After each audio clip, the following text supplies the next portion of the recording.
So I have got experience of working with migrants and refugees, but not as a therapist, which is why I welcome your inputs. If you have personal experience or experience as a practitioner, then do join in. I'd appreciate that, to hear where you're from. What I'm going to do to begin with is share the screen. I've got some slides, and we can go from there.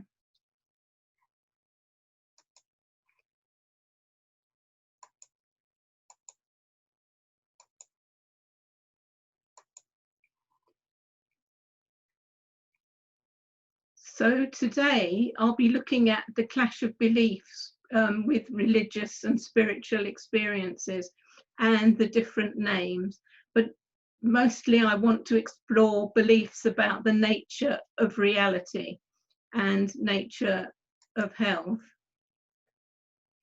I'm looking at what is an experience, what's an extreme experience, and I'll look at the different fashions over time for the name of these terms.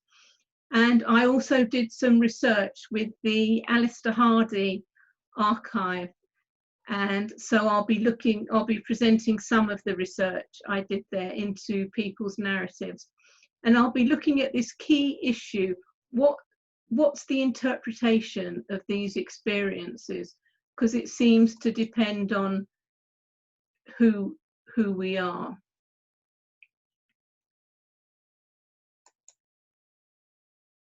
So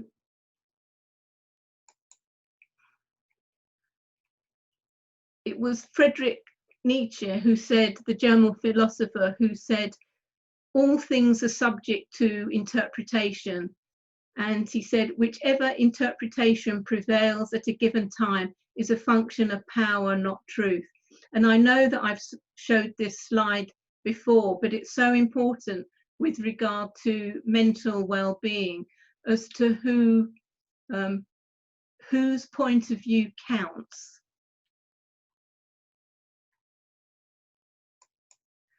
And this one as well, the interpretation of any experience depends on who's in authority. And you can see from these figures, each one has presented an accurate one from where they're standing. And the same with this cartoon here. So it's really important to know who's in authority and where are we in the world, and what's the history. And these issues are really important in clinical practice, and I'll be grateful if anybody wants to put their hand up and give an example, because the meaning about experiences can be quite different in different societies. And in some communities, people interpret their experiences as requiring religious support from the church or a temple or a mosque, rather than from clinical practitioners. And so people would prefer to go to their religious leaders rather than any support from the healthcare services.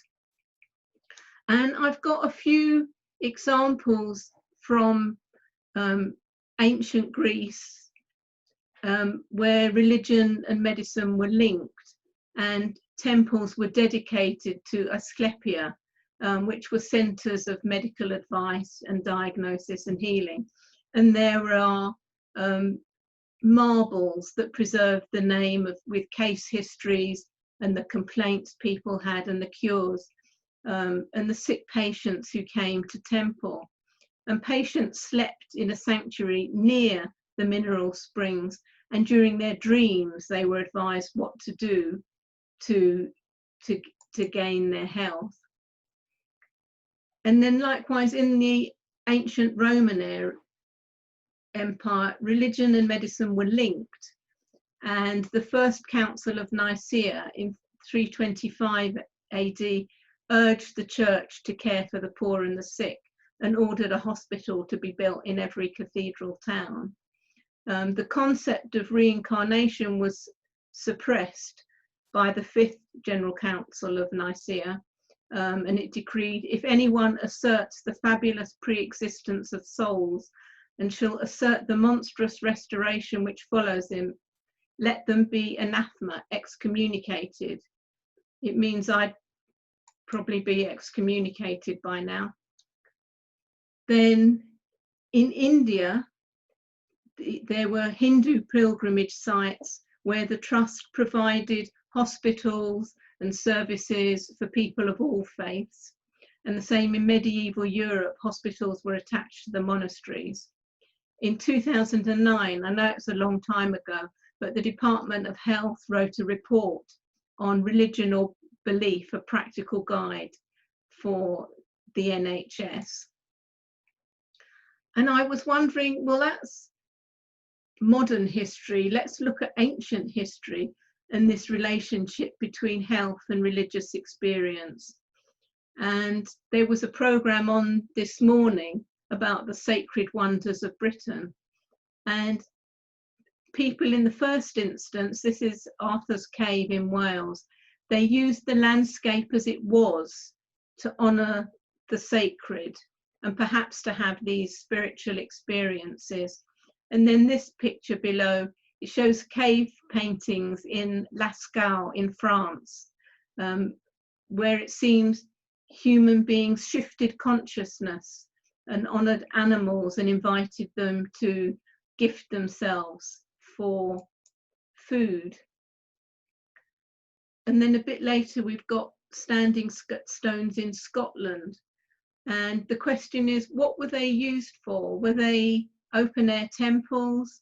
Were they places to contain the ancestral dead? Were they areas to shift consciousness or have spiritual experiences?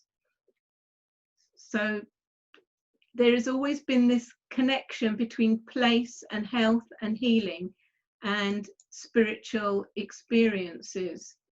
I'd probably get excommunicated for this slide. What do we mean by spiritual experience? So I'm suggesting that there's the same phenomena, but we use different terms at different times of the decade or the year, or different fashions. So we might call the same religious experience anomalous experience, unusual. I didn't mean to change that. Paranormal experiences, or we might call it expanded consciousness or spiritual awakening, or altered states of consciousness, or numinous being. So there's all different words that we can use that mean experiences that humans have, that because they're so different, it might make it look as if we're looking at different things. And it's the same with the word psychosis. People call them extreme experiences or spiritual emergency or spiritual crisis. And I think we all, I'd like it if we all talked to each other. And so my feeling is the explanatory models we use for mental distress, for unusual experience, are like licorice all sorts. And we just choose which model fits our current beliefs or current fashions. If anybody thinks I'm out of order, then do say so. If you think I'm saying things a bit too far.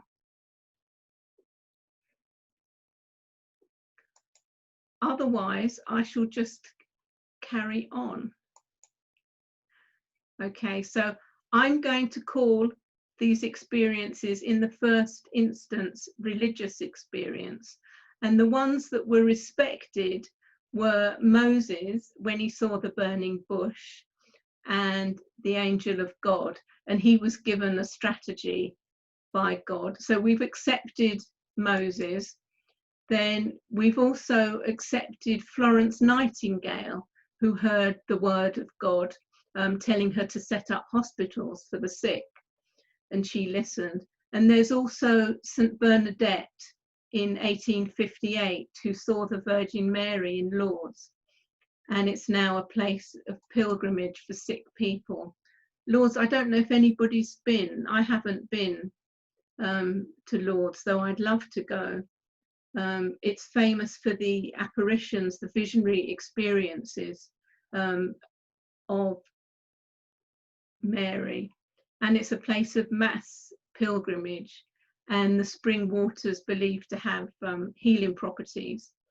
And around 200 million people visited the shrine since 1860, but 7,000 miracles are reported, but the Roman Catholic Church only recognises 70 as really miraculous. So if I'm looking at spiritual or existential beliefs, what are they? Are they beliefs about being human, about ourselves? And then what are the actual experiences that humans have? Are they altered states of consciousness, or are they religious experience or visionary experiences? Is it a way of being in the world, or is it good ecology? Is it practices like prayer or devotion? So there's different ways of explaining it. And religious experience or spiritual experience, they can be mystical, spiritual, numinous, paranormal, or they can be people can be hyper clairvoyant. They can be transformational. So people know they're different from everyday experiences, and people can get a sense of the divine or feeling of transcendence or a higher power. And these experiences may or may not be benign. So it can be some sort of extended perception of a wider reality beyond the ordinary, contact with angels or deceased relatives. So all those kind of experiences. And what we found is that religious practice and religious experience are given different values. So whereas we honour people who are profoundly religious in Western society, those unusual, anomalous experiences may be feared or misunderstood.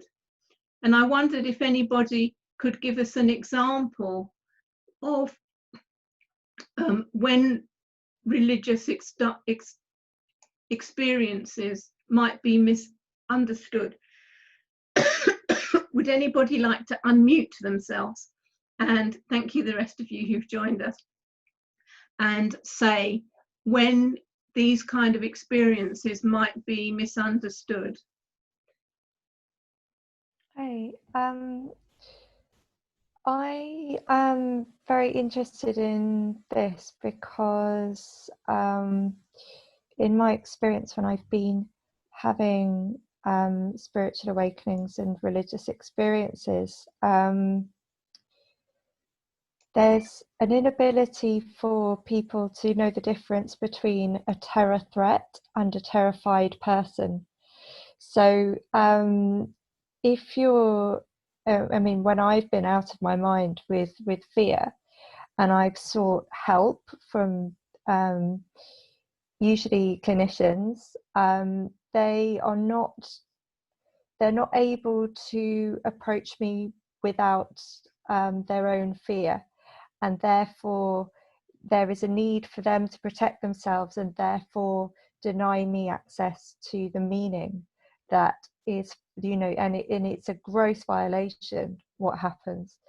But I feel that comes about because the clinicians most of the clinicians haven't reached a level where they're able to separate their own fear from their practice. So they can honour you if you practice religious devotion, but not if you have one of these kinds of experiences. I mean, there's a perception. I wonder if anyone else might want to comment on that. This is about kind of Christian church territoriality, and that these spiritual awakenings are seen as kind of territory of the priesthood. And so if they happen outside the church, you're seen as a witch, or, you know, a threat to the church. And because in this country we, you know, everything is founded on the Bible and kind of indoctrinated by the church, we're then kind of subject to the same persecution that witches would have been 400 years ago. Yeah, so who's a witch in waiting? Yeah. Would anybody who's a practitioner like to comment on that, on how they've worked with people? Or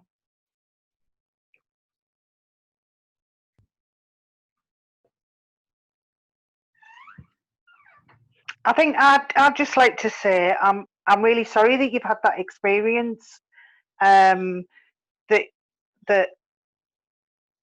for me, it's about when you're working with somebody, the importance of understanding what's happening to them. So for me, that isn't a fear for me. It's ensuring that that person doesn't fear. You know, that person understands or is accepting of whatever they're, if they're hearing voices or they're seeing things or they're having, you know, a spiritual awakening, that's fine. And it's being able to talk through that. So I'm really sorry that you've had that experience, that people are a bit scared. You feel that practitioners are scared to sort of explore that and support you with that. Thank you, Gaynor. Would anybody else like to add a comment to that? Yeah, I would like to say something. I feel that it's very important. I think the fear really changes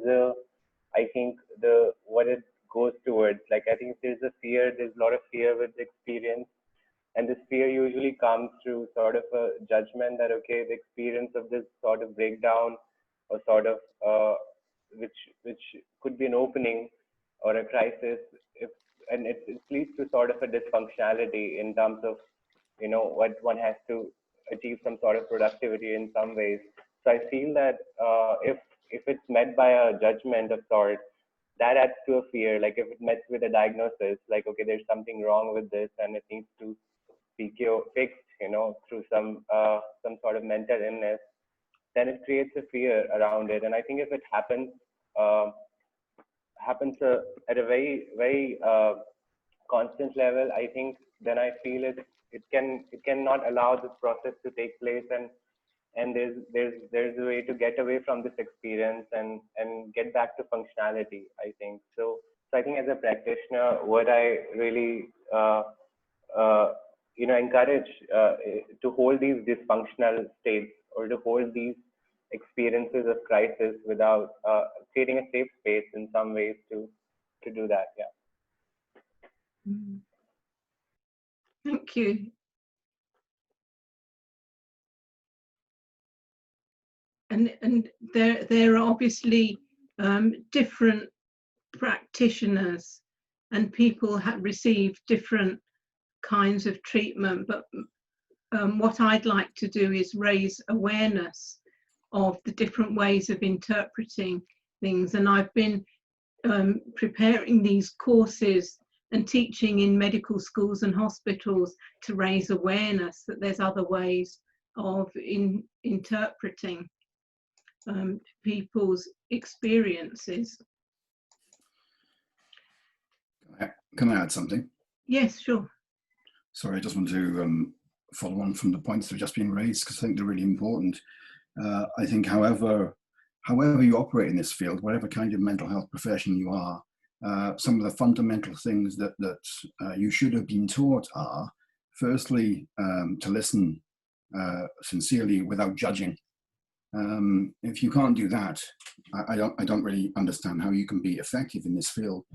And they're very simple and straightforward things. You listen, you don't judge, you make people feel safe and secure, you you earn their trust, and then they're more likely to confide things in you that you may or may not be able to help with.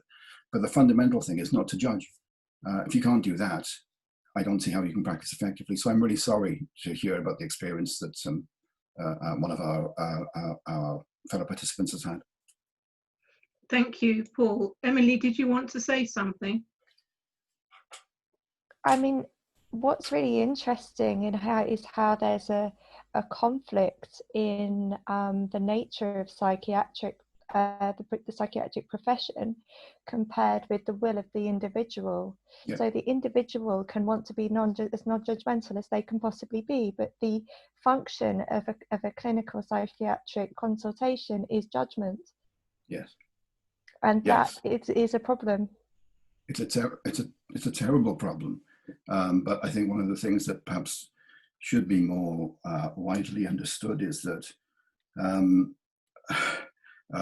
modern psychiatry itself, modern diagnostic psychiatry itself, is a form of religious belief. And that, I think, should be more openly acknowledged. It's not as if there is a substantial and persuasive scientific evidence base to back up diagnostic psychiatry. But you're quite right. The fundamental thing it does, it teaches practitioners to do, is the worst thing they can possibly do, which is judge. Thank you, Paul. I will be addressing the changes, the modern changes that are going on in psychology and psychiatry next week, and in the last session when I look at cultural change and look at what's actually going on in the world. So I won't be doing that today.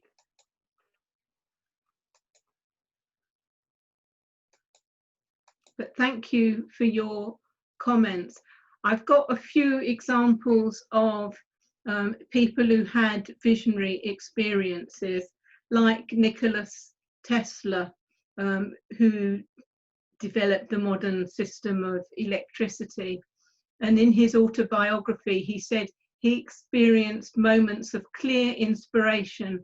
Blinding flashes of light appeared before his eyes, together with his visions. And sometimes his visions provided the solutions to engineering problems he encountered. And I have met other scientists who say they get the inspiration and then they have to prove it scientifically. I just wanted to cover extreme experiences in a few slides, which can be either expanded peace, or where people believe they've got spirits in the, I've done it again, spirits in the brain, or if they're falling apart, or if they've got spirits of the dead looking at them. So it can be absolute torment, or if they feel there's something inside them and that there's utter despair. So people who have what I'm calling extreme experiences, which what Michael Cornwell in America also calls them, is people who feel they've got data overload, or they can't adjust the flow of data, or they've got absolute numinosity, so they're in utter peace in nature and can't do anything else. It can be heightened awareness or expanded hyperclairvoyance, or they're bombarded with inner experiences, and people may find it difficult to cope with daily life and may feel out of touch with ordinary reality, or they may dissociate and be in a trance-like state. I've got this diagram here. I don't know if it's large enough for people to see. I'm calling them unusual experience, and then spontaneous experience, I'm saying suggesting a spiritual or religious experience, which may be premonitions, presence, visions, hyperclairvoyance, or out-of-body experiences, near-death experience, or dissociation. We will look at those in the next few weeks when I do the sessions on death and dying and beliefs about beyond death and consciousness beyond. So there's people who have spontaneous experience. There's people who are specialists who deliberately switch consciousness. They can be monks or mystics, mediums, clairvoyants, shamans, or healer. They have an on-off switch, so they can intend to look at other states of consciousness and they can stop it at will. And then there's people who have extreme experiences, which can be hallucination or delusions, depending on who, reduced body autonomy and thought interference. So I've divided the experiences into three, and you may or may not agree with me. Extreme experiences are when people don't appear to have the on-off switch. So, but I'm happy to be challenged on this. If anybody thinks I'm out of order, then do comment. So I'm looking at expanded consciousness and these same three groups: spontaneous experiences, they happen, they come on, and they turn off. They can be religious or mystical. The specialists are the traditional doctors, the healers, the shamans, the seers, the clairvoyants. And then what we are calling psychotic experience or spiritual crisis or extreme experience are people who have experiences of voices and visions, but don't have the on-off switch. And I'm wondering if, as a society, we need to negotiate with people to say, look, it's possible to turn off these experiences. But if you think I'm out of order, would anybody like to comment on that before I talk about the research that I've done elsewhere?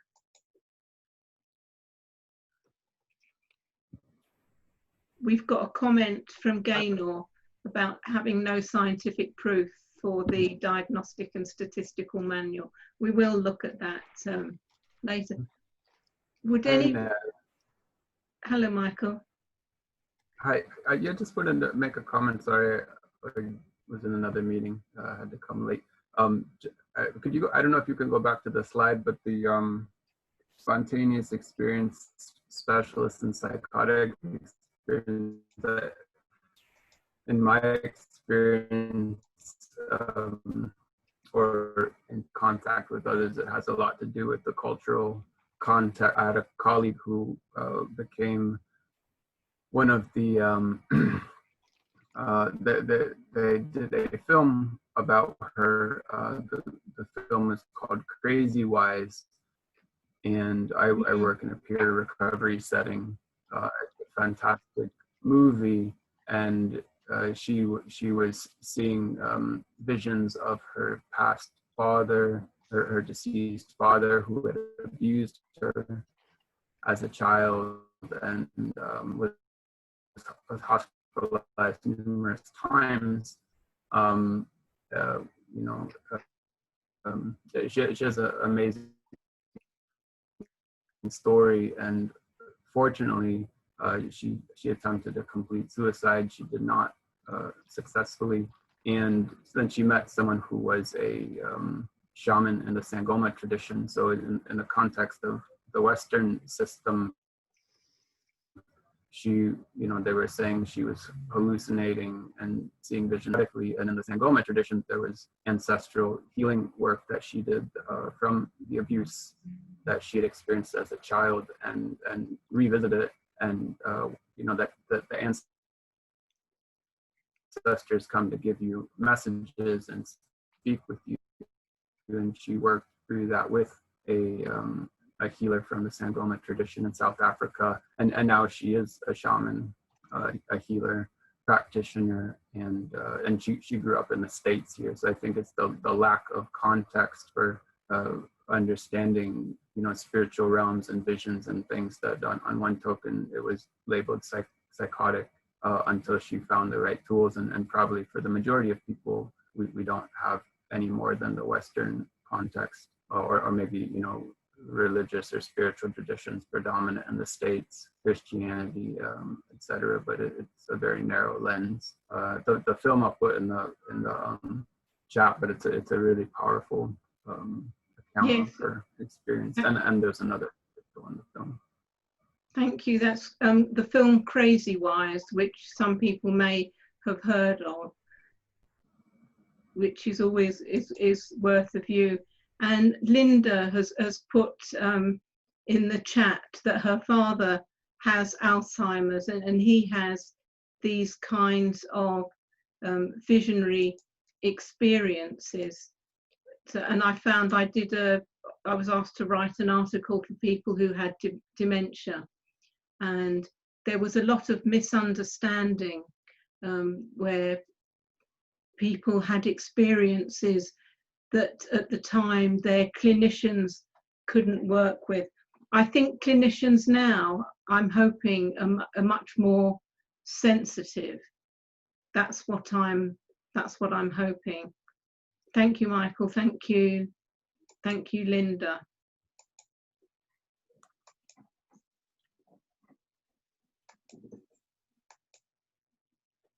I did some research years ago. I was interested in these unusual experiences, and I'd heard that Sir Alister Hardy, who was a biologist, had collected over 6,000 narratives of people who claimed to have those experiences.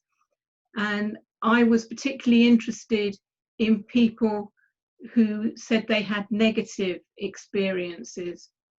So he made systematic studies of the texts. This was, started in the 1970s. And it's similar to the work of Katie Mottram now, who made similar connections of people's narratives in a way of reframing mental health and labeling it spiritual awakening with Emerging Proud. And Sir Alister Hardy said, for years, anthropologists have been collecting accounts of religious attitudes, ideas and feelings from primitive peoples, his words, primitive peoples. And he said, as a result, we know much more about the religious feelings of Polynesians, North American Indians and tribes in Africa than we do about Western civilization. I think this is really changing now. This was, he published in 1979. And I think there's huge changes now. I've just got a few slides on the research that I did. My aim was to look at explanations for experiences that were perceived as negative or in need of psychiatric assistance. So I was interested in the attitudes of people who had experiences said to warrant psychiatric attention, not on the content of experiences themselves. And it was published in an occasional paper in 2007 called Insanity, Explanatory Models for Religious Experience. So I was interested in people's response and the attitudes of those around them, people who said they'd had negative experiences. And I wanted to see how people fitted the experience into their understanding about the nature of human existence. And at the time, and possibly still now, there was a stigma to having these kind of experiences, and people didn't speak about it because they thought they'd been misunderstood or be thought foolish or insane. And this is one quote: "It was quite impossible for me to speak of my feelings of experiences, and indeed I have never done so up to this time. We never spoke about such things." And people had a genuine fear of insanity between speaking out and remaining silent. And in those days, which was 20, 30 years ago, there was an underlying assumption that visionary experiences was a symptom of mental illness like schizophrenia. But there was a mismatch between popular people and the misperceptions that people had, in spite of some professionals understood. But respondents of this Alister Hardy archive convinced themselves they were having dreams, and one saw an angel with wings in white light, and she said, it vanished and I awoke assuming for the sake of my sanity it was a dream. And others had doctors who laughed at the fears of impending insanity, but she forced an interview with a psychiatrist and he said, oh, it's an interesting case. So some respondents were unwilling to accept the label of psychosis, whereas others were really grateful for their psychiatric treatment, and some underwent extensive medical tests to determine the pathology that caused the experience, and there was usually none. In order to understand, people did speak to medical and religious practitioners. So there's different paradigms, different ways of looking at things. The old paradigm was that staff had years of training and they practiced with patients with using older theories of chemical imbalance and diseases of the brain, and they practiced medication treatment strategies and ECT, and there were all kinds of assumptions around manipulated data in the evidence base and adverse side effects.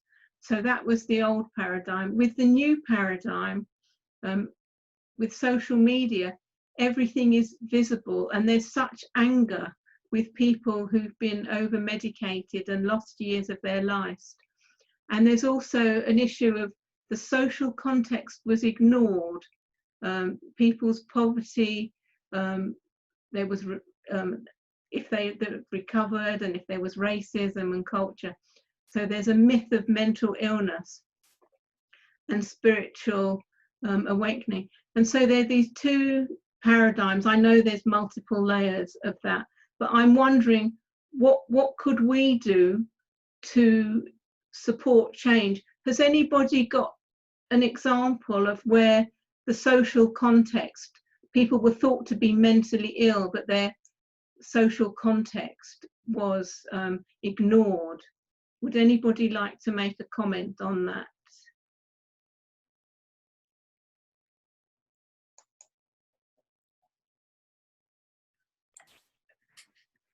I can make a comment if you like. Okay, so Paul and then Margaret. Or Margaret, would you like to go first? Well, Grant, I've just, at the minute, I've been working with a woman for just 2 weeks. In the last 3 years, she's been in and out of hospital 4 times, long-term psychiatric, loads of medication, a real mess. And then loads of organisations working with her, lots of therapy, group therapy, individual, CBT, you name it. And actually, nobody'd sorted out her housing. The biggest fear she had was being made homeless, and again, living in her car.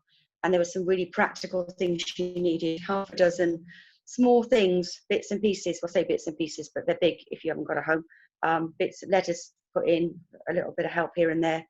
And 3 weeks on, she's just in such a different position. And if she'd have had that help a while ago, I don't think she'd have been on all of that medication or in and out of hospital as often. Yeah. I could give you another dozen examples, but that's one that a woman I'm working with, now. So this was someone who was assumed mentally ill but didn't have anywhere to live, and then once assumed mentally ill because she was shouting and screaming, and because people nobody really listened to what was going on. They just dealt with the shouting and the screaming by over medicating her and medicating her full stop, and looking at all the stuff that's happening now rather than what the cause might be. Okay, thank you, Margaret. Paul, you wanted a comment? Yeah, I did. I was going to use a historical example, but I think the example we just had was an excellent one of a very common phenomenon, which is the denial of the social context, the denial of someone's life story. And when that is denied for long enough, people will find a way of communicating them, and they may communicate in a way that we would interpret as, let's say, psychosis. But until you understand the person's story, you can't make that judgment. And so often, you know, people's universal human needs are not met. Their fundamental needs are not met. You can think in terms of Maslow's hierarchy more than DSM, I think, and you'd solve more so-called mental health problems that way. I was going to offer a historical example, but it's boring in comparison to the example we just had, which is much more practical, much more helpful. I've got another one that's again very current. A woman who's been living, not been sort of basics not sorted, doubly incontinent, lady that's doubly incontinent, shouts and screams because she's really distressed, doesn't have a bed to sleep in, is lonely, doesn't have enough food, debt collectors come in trying to take stuff off her, really practical stuff needed, and a half a dozen little bits of work, and she's not screaming and shouting, and she has been to the doctor, and we have sorted out some basic things, and that woman's life is infinitely better. But at one point when she was shouting and screaming a few weeks ago, before I started properly working with her, they increased her medication 3 times in 1 week. That was a response to her being distressed. And, you know, if you saw how she was living, anybody would have been distressed. I think it's so empowering for people for them to tell their story, and you know, the old sort of way of looking at it is what's wrong with you. Well, it's not actually what's wrong with you, it's what's happened to you. And again, it is about listening, it's compassion, and trying to work out what is meaningful for that person, and what do they want to change. What you know, it could be housing, it could be debt. It's all those practical things that can help reduce somebody's sort of stress levels and anxiety. Yeah, it's the practical help, the social help that makes such a difference. Thank you, Gaynor and Margaret. Paul, did you want to add a historical example? No, because it just it doesn't seem like a very good example in comparison to those we've just had, which are really powerful and really important, because I think they're a consequence of the mental health system being dominated by the medical profession for too long. So much of what ails people, quite naturally, is social in nature, and in order for us to make progress on any kind of meaningful scale, we really need to elevate the importance of social interventions and set them at the same level of status as medical interventions. Yeah. So those are 2 great examples. I got nothing to add to that. They're great. And they're true. All right, thank you, Paul. Would anybody else like to add an example? Emily? Yeah, this is not one that's personal to me, but some people who I've met in the system, particularly when there's been a history of sex abuse, there can be a collusion between the medical profession and the family who don't want to acknowledge any responsibility for what's happened, and that can be kind of even more harmful. Yes, and people don't get invited to have counselling.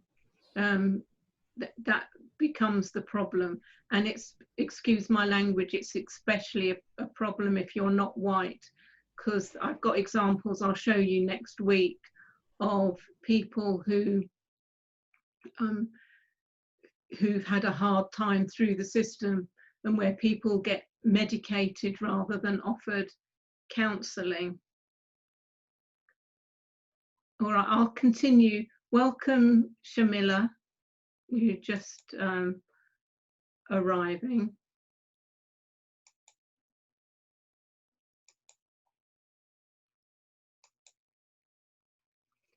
So we will look at these things as well in subsequent sessions in more details. So the problem is with Western understanding, the psychiatrization, I can't say it properly, it's the process of treating an event or experience in psychiatric terms has been present since the 1960s. But the psychologization is the action of interpreting something in psychological terms. And then we've got, I've just put a sample of books here, Crazy Like Us by Ethan Watters, on how we've taken Western understandings of psychiatry and exported it to other countries. And then China Mill's book, Decolonizing Global Mental Health. So on the one hand, the World Health Organization is promoting Western biological practices, while at the same time, the so-called North are critical of it. And Suman Fernando's books, I will mention this in more detail next week, book on institutional racism. And of course, the way forward, I'll mention this in following weeks, work of MAD in America and Emerging Proud, and what Joe's doing in radical culture. Joe, would you like to say a couple of words about radical culture and what you intend? Sorry to put you on the spot there. That was very naughty of me. That's right. Well, basically, I wanted to create a community based on what it means to be human. And to me, what it means to be human is a radical statement to make, in that, like, everything we can do in terms of, like, understanding, like, spirituality, mental health, arts, it's all a process of liberating people and actually facilitating a humanizing process. And basically, radical culture is all against anything that sort of stifles or restricts people within that process of reaching their full human potential. And it sort of links in with other things like Emerging Proud and work that Natalie does and Michael Cornwall, sorry. Yeah. All right, thank you. Thank you. So changes are happening, and we will acknowledge them from next week, when we look at culture and problems with culture, and then we'll look at them as well when I look at culture change. So my question to everybody here is, how can we create change ourselves?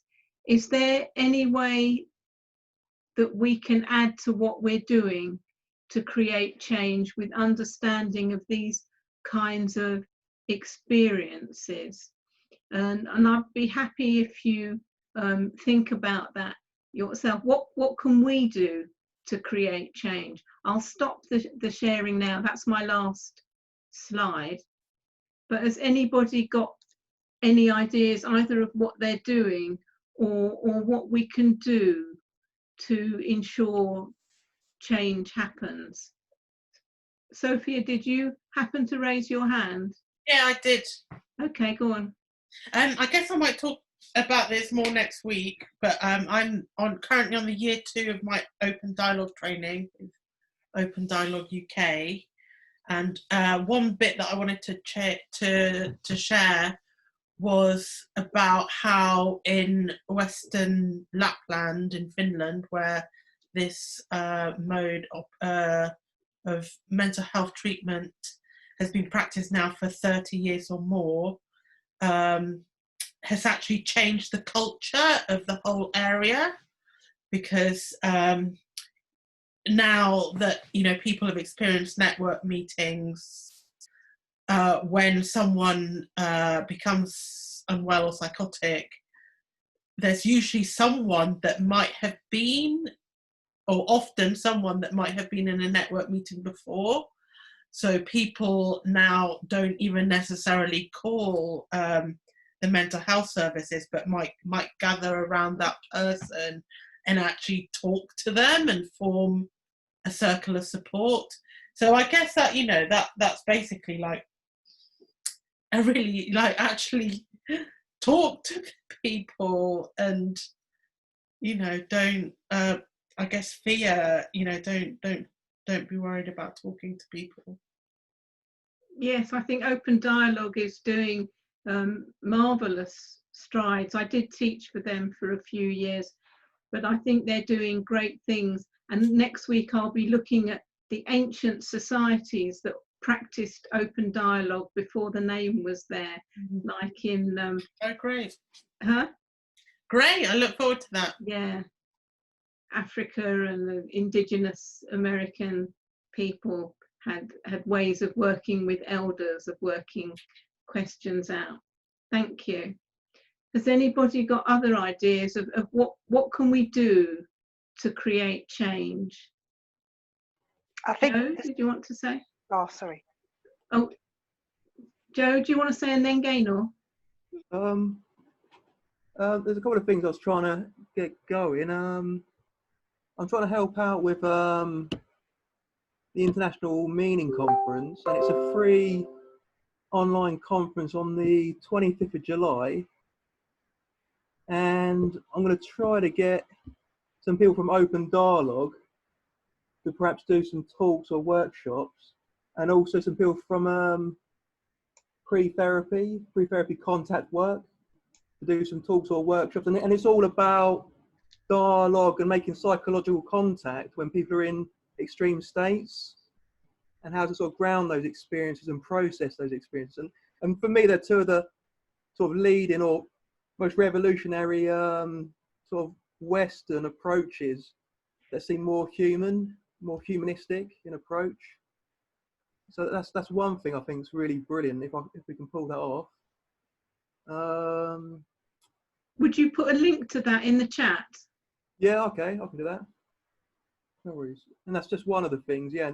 And the other thing was I was trying to look at setting up like an international body around like people who are directors of organisations around the world that are looking to integrate traditional healing and medicine with like modern Western like healthcare and medicine, trying to bring the two together, and like how that works like in different parts of the world, and where it's effective or it's more successful in other parts of the world where it's harder to actually integrate that. Yeah, so keep watching. Yeah, fingers crossed. I don't know what will happen, but yeah. You try. All right, thank you, Joe. Gaynor, would you like to say what you were going to say? Yeah, just two things that I've been involved in that I'm very proud of being involved in, is that it's looking at our local communities and using the people that have got those lived experiences to support others in their local communities. So the peer mentoring, I think that is that's been a massive shift, especially in the area where I live and where I work. That has been so empowering for people. It reduces the sort of the times that people go into mental health services. So I think that's really, really important. So that is continually sort of happening, allowing people to sort of be able to do sort of workshops or just run groups and give them the skills. They've got the skills, but just to encourage them and give them the confidence to do that. So that's one thing that I'm really proud of. And then the other thing that I've been involved in myself is something called A Disorder for Everyone, which is looking at changing the way in which we look at sort of mental health. So I've been really fortunate in doing the Power Threat Meaning framework, and actually I was the first cohort to be like train the trainer.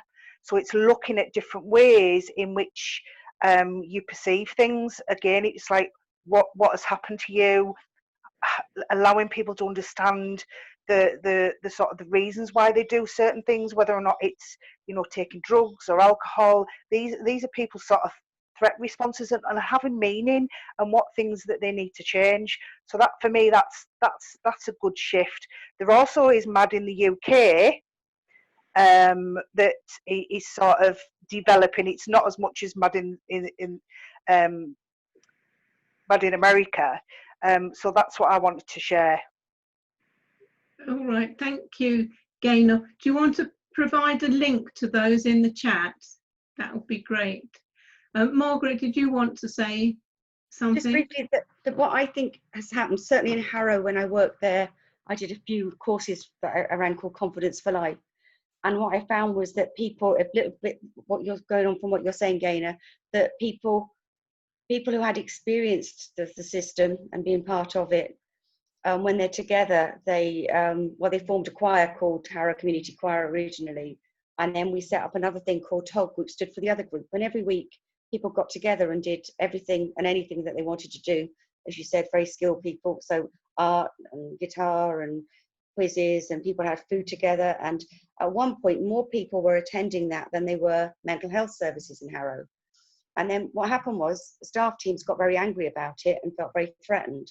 So my experience is that when things get better and people start to work together, and I've seen it in more than one area, but certainly Harrow was a really good example of where staff teams were furious that they were on the outside, and that this service, the TOG, which stood for the other group, because it was for people who didn't really want to go to the choir, but people got angry about it, and it wasn't welcome at all, which is unfortunate, but my experience. Yeah. You witnessed some of that, I think, perhaps. Thank you, Margaret. So yes, so a choir was set up so people had company, they could eat together, it reduced social isolation, so changes did happen. Would anybody else like to add something that they know is happening in their area to create change, or that they themselves are doing? Georgie? Oh, I was just going to say, there's a couple of things I was going to say, but something I'm involved in is Safely Held Spaces, and they're actually looking at spaces that are not obviously in psychiatric and patient ward, and what is the point that the people can stay out in the community instead of going into a very difficult place. But I was going to say, just on a general perspective, I think what can change is if everybody recognises that through any form of experience, it's actually there's a lesson in there, something to evolve from, and not necessarily needing to fix these things. And it is just a part of life. But I think as well, what happens is when we're not fitting into consensual reality, and our community around us can't even hold that space. But I just think, in every day-to-day life, not trying to fix the little disturbances, so then if something is slightly bigger, there's not the fear around us. But Safely Held Spaces, it's a nice project. Oh, thank you, Georgie. Would you put that in the chat as well? Yeah. A link to that or a note about that. Thank you. Would anybody else like to make a comment? Tulika? Hi, I'd like to say, I do some volunteering for Mind in Harrow, the charity. So I do, they have a helpline called the Swish, it's very aptly named, Support and Wellbeing Information Service. So it's basically people who have some sort of anything that's causing, either if they have a mental health issue or anything that's impacting them, their mental health. So housing is something that comes up quite a lot. That's a big one to affect that, homelessness or kind of eviction, things like that. That comes up quite a lot. So we try and help, and it's funded actually by Harrow Council. So we have partners. So there's like Age UK, MenCap, Harrow had this Association for Disabled. So there's loads of partners that we work with, because we realise that mental health, it's affected by those things, those basic things like housing, you know, and those things. So something that I know Mind and Harry especially are working in the community, trying to get the word out that,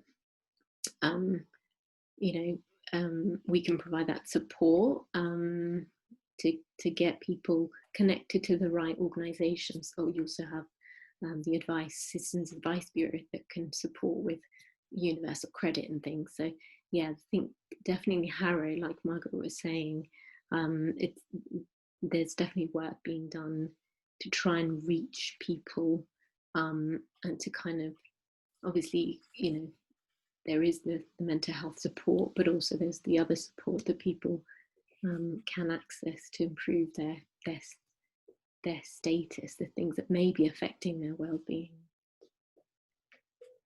Thank you, Tulika. So what we need is how can we do it so that it isn't just charities taking up the slack? How can we manage so that what we do, so that the biological aspect of what people are calling symptoms of religious experience, and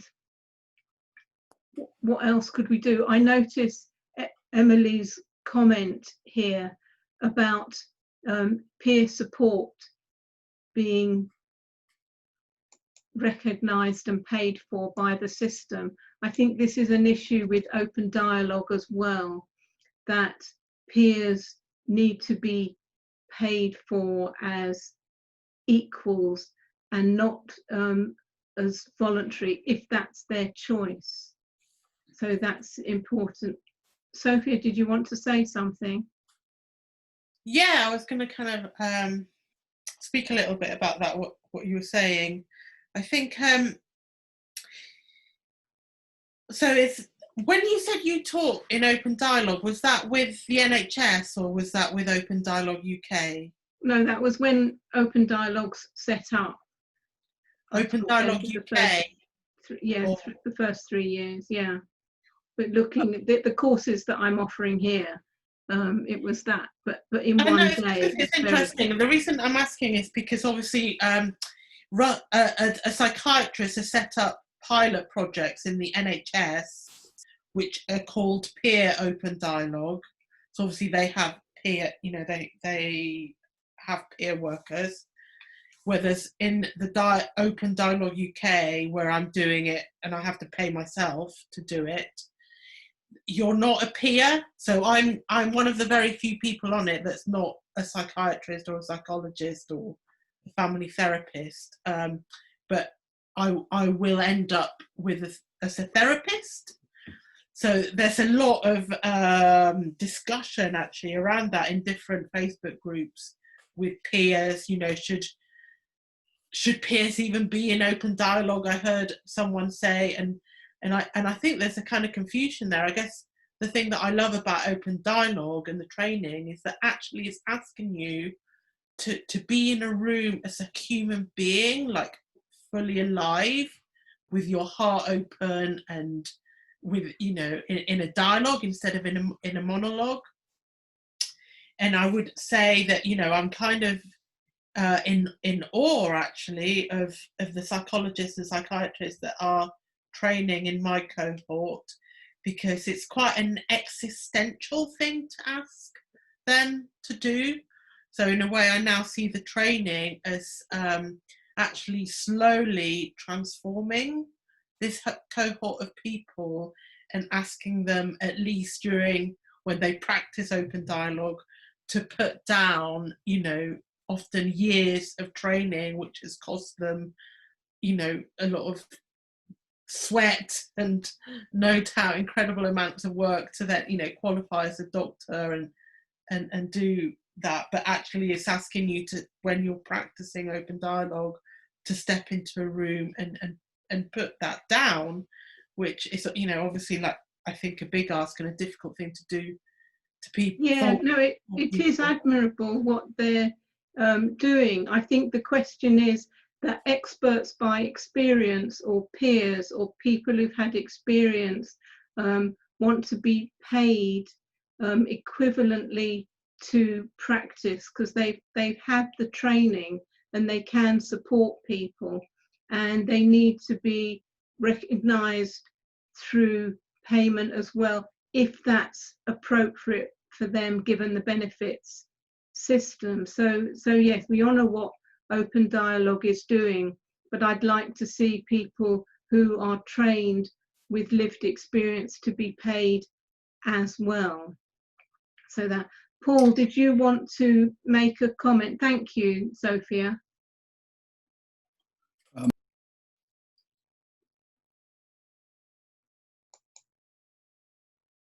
Sorry, you're muted. Can you hear me now? We can hear you now. Okay, my apologies. Yeah, I did want to make a point, but there have been so many other interesting contributions since then. I'm not sure that it's still relevant, but I've got a couple of things I can offer. I did, in my role before last, I was head of community-based mental health services, so in charge of all the social stuff, you know. And one of the things that we did there was to create a residential facility that had a pre-crisis and a post-crisis focus to stop people escalating to crisis if it was possible to do so, based upon two fundamental things: listening to their stories, and then to meet their broad-ranging universal human needs, the practical stuff, you know. And that worked extremely well, and that won a national award in 2018. So that gave me a little bit of hope, a little bit of encouragement that we can do stuff outside the psychiatric part of the system that does work for people.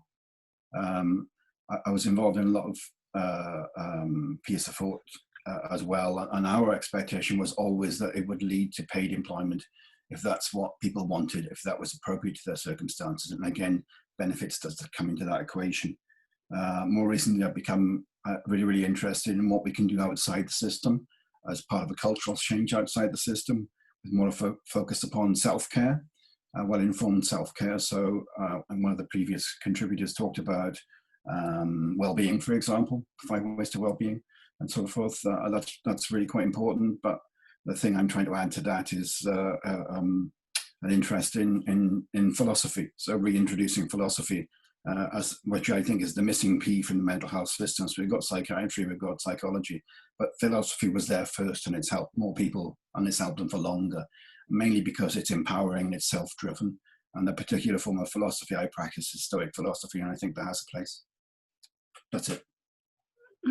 Okay, thank you. So we'd like additional training for staff. I'm aware of the time. It's 6:15 in the UK. I don't know what time it is in India or the USA, but would anybody like to make a comment and open your microphones about how you found today's session?